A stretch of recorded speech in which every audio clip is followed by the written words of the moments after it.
Namaste. I am Dr. Divya Jyoti. I am going to deal with Sanskrit and history syllabus of first year BMS.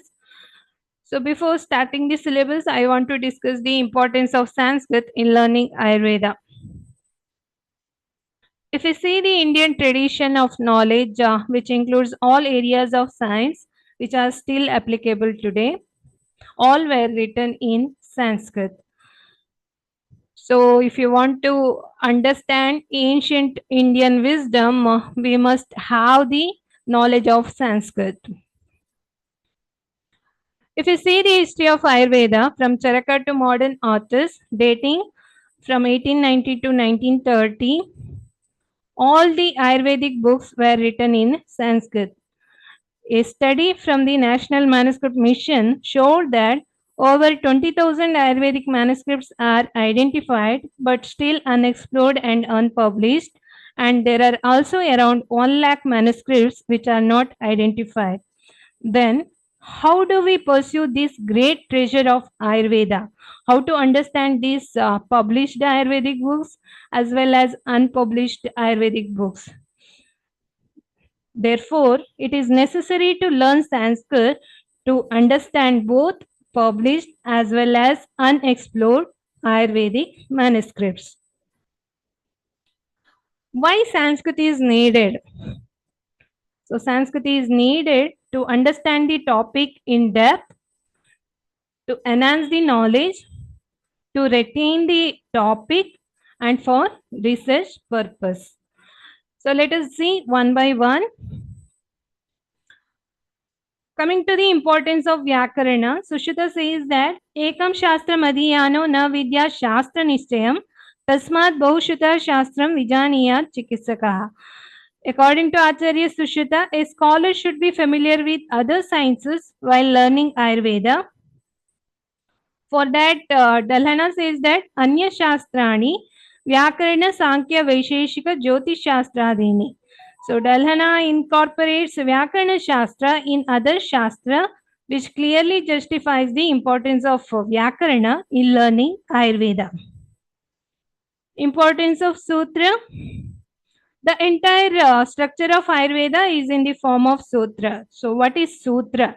Alpaksharam asandigdam saravat vishwatomukam astobham anavadyam cha sutram sutravido viduhu. So each topic in Ayurveda is explained using sutra, which includes Alpakshara with very few letters or short sentences, Asandigdam, devoid of any confusion, Saravat with essence, Vishwatomukam with different meanings and applicability, Astovam, which can be pronounced without any pause or stoppage, Anavadyam, without any mistake or with faultless words. So one should have the basic knowledge such as Vibhakti, Purusha, Linga, Kriyapada, Vachana, Avyaya, Karaka, Sandhi and Samasa. Let us discuss one by one. So what is Vibhakti? Vibhakti means case or case affix, referring to the grammatical markers added to the end of a noun to indicate its function within a sentence like subject, object or instrument. Essentially, it denotes the different relationships a noun has with other words in a sentence, similar to the concept of case in English grammar. So there are 8 vibhaktis, including Sambodhana vibhakti. So Prathama vibhakti, it represents name of agent or subject of the verb. Ditiya vibhakti refers to the destination of action. Tritiya vibhakti refers to the instrument or one that facilitates action. Chaturthi vibhakti refers to the purpose of action. Panchami vibhakti refers to the source of action or cause or motive. Sashti vibhakti refers to the relation of source or possession. Saptami vibhakti refers to the place or time or where when action occurs. And Sambodhana vibhakti refers to the calling or addressing a person. Let's see what is Purusha. Purusha refers to the person or the Grammatical category of the speaker, essentially signifying the Pratama Purusha, Madhyama Purusha, Uttama Purusha. So, Uttama Purusha refers to the third person, Madhyama Purusha refers to the second person, and Pratama Purusha refers to the first person in a sentence. Purusha literally meaning man in Sanskrit. What is Linga? Linga means gender, referring to the grammatical category of Strilinga, Pullinga, or Napunsaka or it is known as masculine, feminine, and neuter, essentially signifying the sex or category of a noun in a sentence. For example, Ramaha, it is Akaranta, Pullinga Shabda, whereas Samhita, it is Akaranta, Strilinga Shabda. What is Kriyapada? Kriyapada means verb. It refers to a word that expresses an action, event, or state, essentially the equivalent of a verb in English language. According to the speaker, it will be having different forms. So according to Purusha, it will be having different forms in Ekavachana, Dvivachana, and Bahuvachana. For example, Pat dhatu. So dhatu means root of kriyapada. Root of kriyapada is known as dhatu. So pat dhatu is having different forms in Pratama Purusha as patati, patataha, patanti. So patati is in ekavachana, patataha in dvivachana, and patanti in bahuvachana. So it will be having different forms according to vachana and purusha. Vachana refers to a number such as singular, dual, or plural, known as ekavachana, dvivachana, and bahuvachana. Coming to the avyaya, avyaya is a word that is invariable or undeclinable. Sadrisham trishu lingeshu, sarvasu cha vibhaktishu, vachaneshu cha sarveshu, yanna vyeti tadavyayam. Avyaya is the one which does not change in three linga, in all the linga, or in all the vibhakti and in all the vachana. Then what is karaka? A relation existing between a noun and a verb in a sentence or between a noun and other words governing it is known as karaka. There are 6 karakas: kartrikaraka, karmakaraka, karanakaraka, sampradanakaraka, apadanakaraka, and adhikarana karaka. Let us see one by one. Kartrikaraka, it denotes the person who does the action. For example, Ramaha gacchati. Rama is going. So here Rama, the person who does the action, is Kartrikaraka. Coming to the Karma Karaka, it denotes the meaning of to. So Balakaha Vidyalayam gacchati. The boy is going to school. Is the example for Karma Karaka. Karana, it denotes the meaning of by or with. For example, Saha hastena kadati. He eats with his hands. Coming to the Sampradana, it refers to the meaning of for or to. For example, Nirdhanaya dhanam deyam. So here Nirdhanaya is Sampradana Karaka. It will be in Chaturthi Vibhakti. And Karana Karaka, Saha hastena kadati. In this example, Karana Karaka is hastena, which is in Tritiya Vibhakti. And in the example, Balakaha Vidyalayam gacchati. Vidyalayam will be in Karma Karaka as it is in Dvitiya Vibhakti. And Katra Karaka will be in Pratama Vibhakti. Ramaha is in Pratama Vibhakti. So example for Sampradana is Nirdhanaya Dhanam Deyam. Money should be given to the poor. Coming to the Apadana Karaka, it denotes the meaning of from. So Vrikshat Patrani Patanti. The leaves are falling from the tree. So this is the example for Apadana Karaka. So here Vrikshat is in Apadana Karaka. It is in Panchami Vibhakti. So next one is Adhikarana Karaka. Sambandha and Sambodhana are not Karaka. Sambandha is used in the meaning of whereas Sambodhana is used to address the person. Example for Sambandha is Rama is the son of Dasharatha. So here Dasharathasya putraha asit Ramaha. So here the word Dasharathasya is it denotes Sambandha or relation with Rama. Coming to the Adhikarana Karaka, it denotes the meaning of in or on. For example, Yasya Grahe Mata Nasti, mother is not present in his home. So here Grahe becomes the Adhikarana. Let us know the importance of Sandhi and Samasa. So joining of two letters is known as Sandhi, whereas joining of two words is known as Samasa. The knowledge of both Sandhi and Samasa are required to understand the sutra of Ayurveda. For example, Ragadi Rogan Satatanushaktana Sheshakaya Prasatana Sheshan Ausukya Moharatidan Jagana Yopurva Vaidyaya Namosta Tasmai. So there are so many Sandhya and Samasa. So the knowledge is required to understand this shloka clearly. So regarding this Sandhi and Samasa, these two will be studied in detail during future classes. Coming to the Anvaya, to make the Anvaya, we should have the knowledge of all these basics, starting from Vibhakti, Purusha, Vachana, Avyaya, Kriyapada, etc. So to make the Anvaya, the first thing is we have to identify the Kriyapada. If you see this shloka, Pachanehi, Deepanehi, Snehi, Tan, Svedeshta, Parishkatan, Shodayet, Shodanaihi, Kale, Yatha Sannam, Yatha Balam. So Kriyapada in this shloka is Shodayet. So in Sanskrit, we always put Kriyapada at the end. So Shodayet.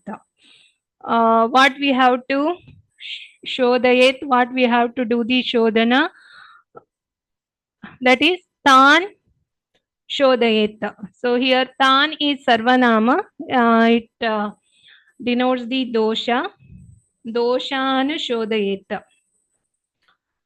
So Katrapada is absent here, Vaidya Shodayet. So Vaidya should do the Shodhana by using various Shodhana procedures. Shodhanaihi Shodayet. At proper time, Kale Shodhanaihi Shodayet. And what will be the status of dosha? Yatha Sannam Yatha Balam. Yatha Sanna dosha.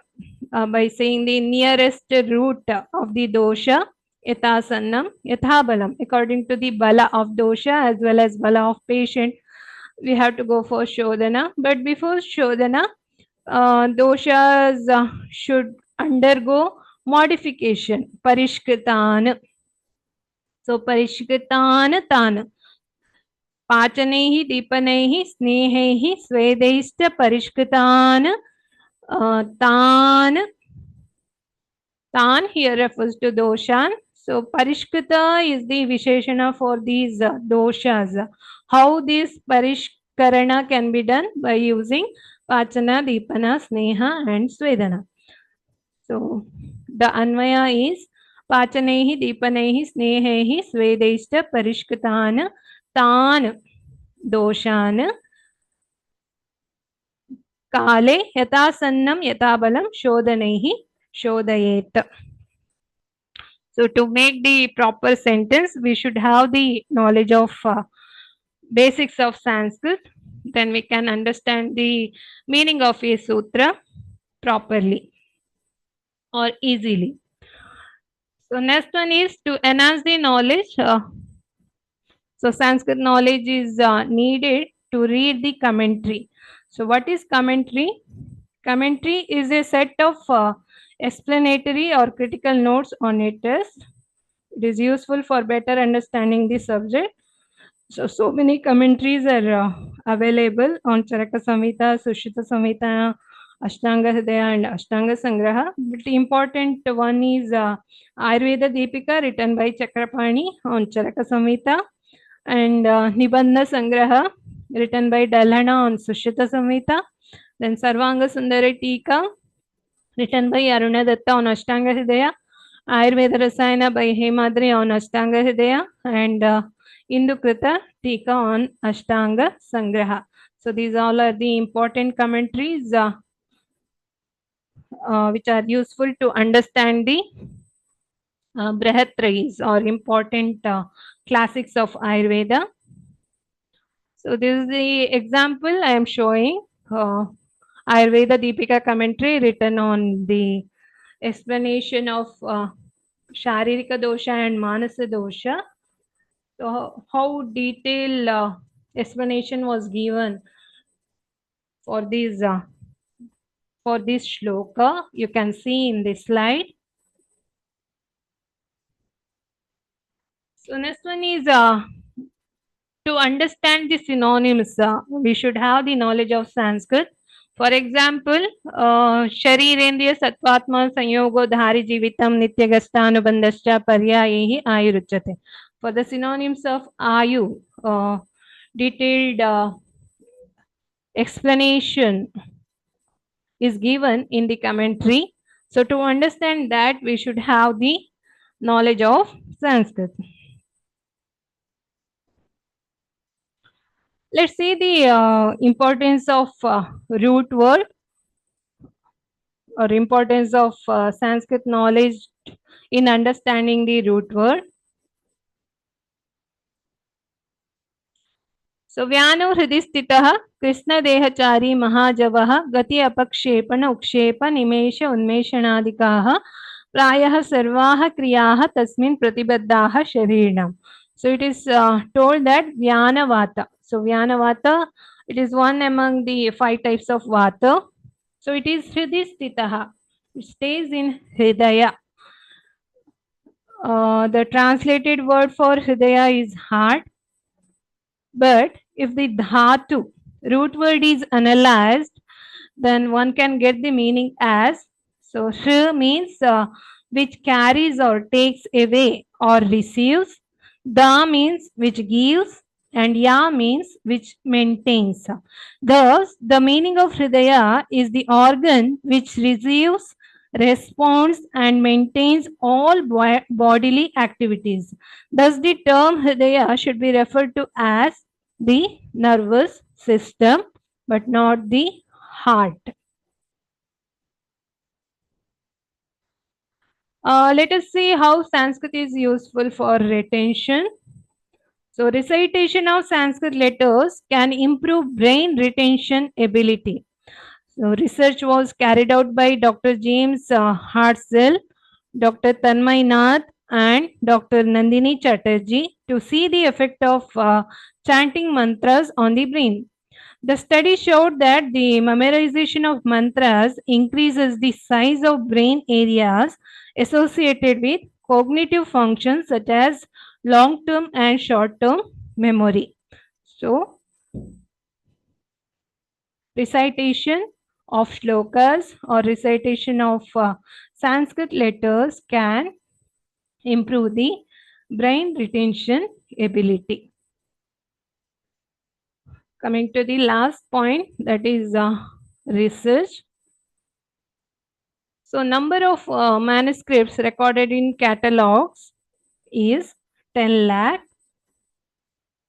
So based on the survey done on the basis of scrutiny of about 1,100 printed catalogs and hand lists belonging to 70 libraries, institutions and individuals, made by Dr. S.C. Biswas and Mr. M.K. Prajapati on behalf of INTAC during 1988 to 90. It is observed that the number of manuscripts recorded in catalogs is 10 lakh. And percentage of manuscripts language wise is there are 67% of Sanskrit manuscripts, and 25% of manuscripts are belonging to other Indian languages, and 80% of manuscripts are of Arabic, Persian, and Tibetan languages. So there is a tremendous field of research in the field of Ayurvedic literary research. This is only possible if the Ayurvedic scholar is proficient in Sanskrit, and the research can explore so much hidden knowledge present in different unpublished and uncharted manuscripts. Coming to the conclusion, thus knowledge of Sanskrit is very much necessary for an Ayurvedic scholar to understand already published books or to understand unpublished, unexplored books. So it is very much needed to understand the past, to work today, and to preserve knowledge for the future. Thank you.